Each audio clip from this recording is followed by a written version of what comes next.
Confirmed reactivation of nuclear silo. GOM team, continue your mission. Engage. Stand by. We're analyzing the situation.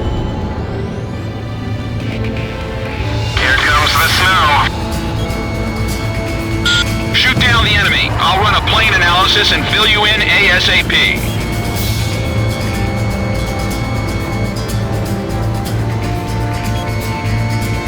Those who survive a long time on the battlefield start to think they're invincible. I bet you do too, buddy.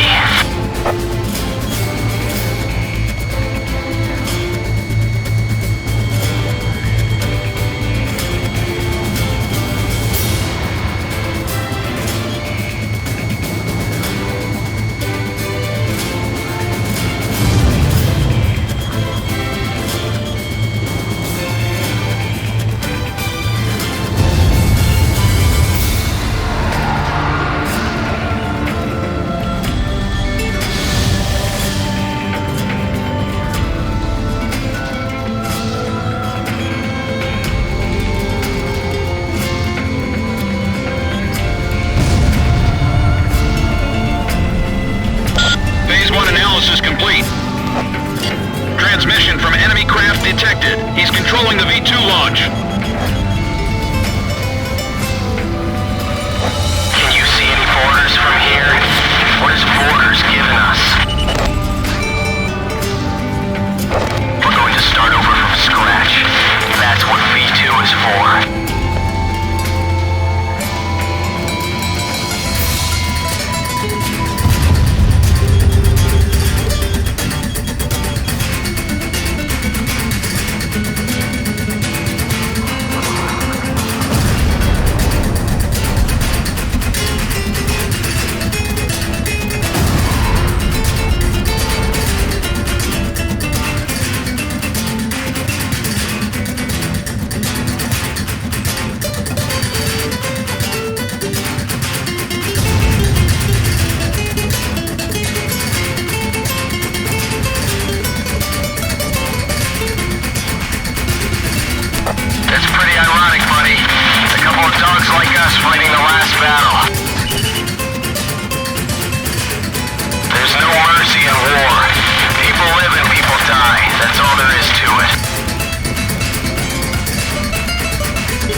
his front air intake. When we face each other, we can finally see our true selves. There may be a resemblance, but we never face the same direction.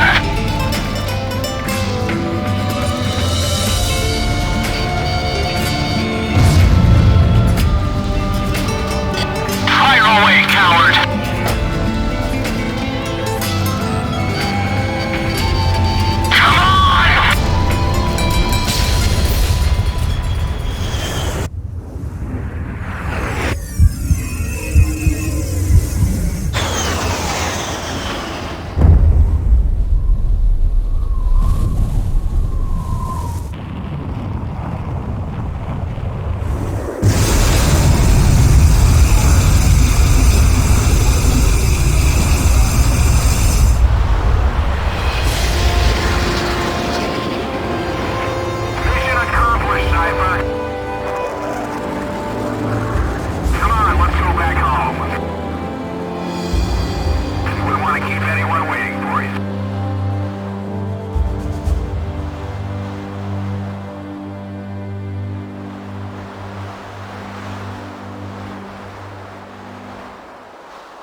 So this is the hidden truth about the war.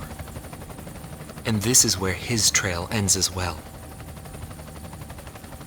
The impact of the 7 nuclear detonations on the world's psyche was great. Those who witnessed the carnage went on to organize a global arms reduction. Perhaps they were admonishing themselves. Furthermore, the existence of V2 was concealed. The events that occurred after the war faded from people's memories, and these men were also sealed away from history. Maybe this was one path to achieve peace. And here the curtain falls on this story. However, that does not mean their own stories came to an end. A nation is comprised of the individuals who live in its borders. It can only become a nation when it is supported by those individuals. But mercenaries who cross lines in allegiance for money have no country to protect. They only fight for their own power and fame. But if that was the case, then why did I lose to him? Maybe not having the burden of a nation allows you to fly faster.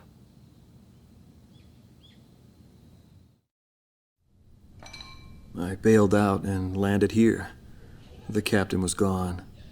I've lived a comfortable life since then, and I probably have him to thank for that.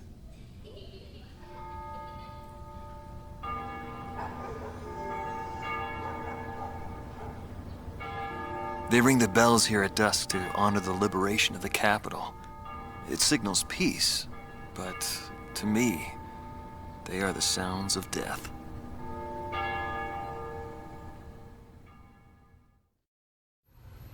Is the man still alive? Though I guess it's hard for bad guys like us to die. The real heroes always manage to die first. But guys like him, Solo Wing, and me, we live the rest of our lives in hell. But then again, being alive is proof that we were good.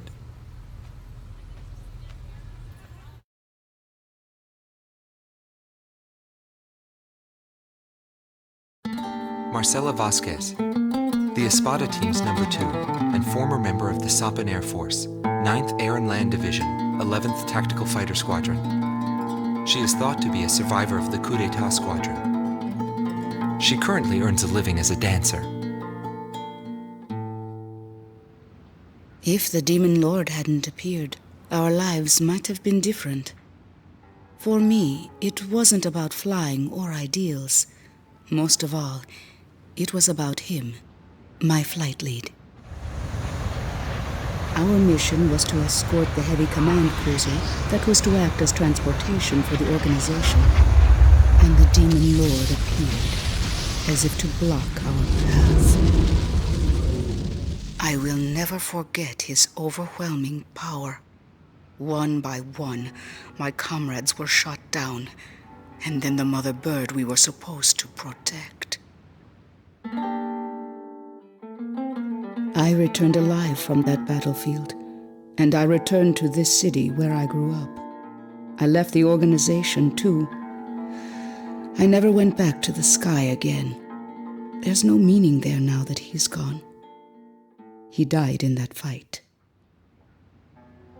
But I don't blame anyone. The regret and suffering that remained after that battle were also what he had given me.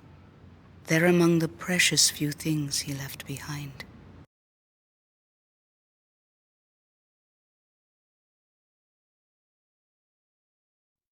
Anthony Palmer, former lieutenant of the Ocean Air Defense Force, 8th Air Division, 32nd Tactical Fighter Squadron. He's been missing for some time, along with Captain Bristow of the same unit, since the decisive Battle of Valdreich. Captain Bristow is rumored to be one of the founding members of A World with No Boundaries. Palmer's ties to the captain have led many to believe that he is a high-ranked individual within the group.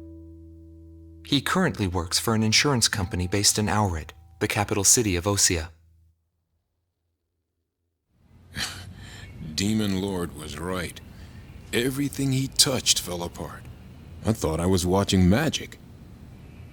When I was in the military, they called me an ace too. I got medals for my actions on numerous battlefields. I never felt fear toward an opponent. The same went for my ideals. I wasn't afraid to take on even an entire country. But when I was fighting him, something felt different.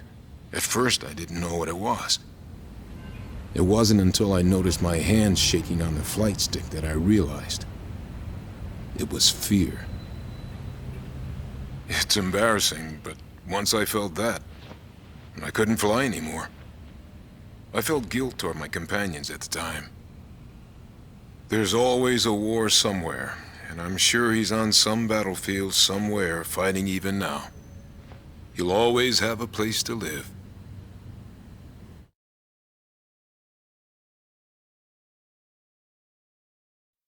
Larry Funk, also known as Solo Wing Pixy.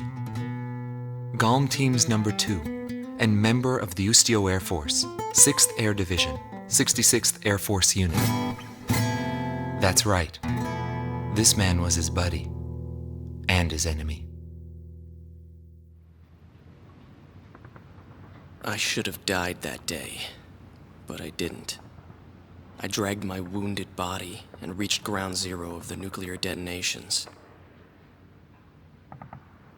A barren, empty land.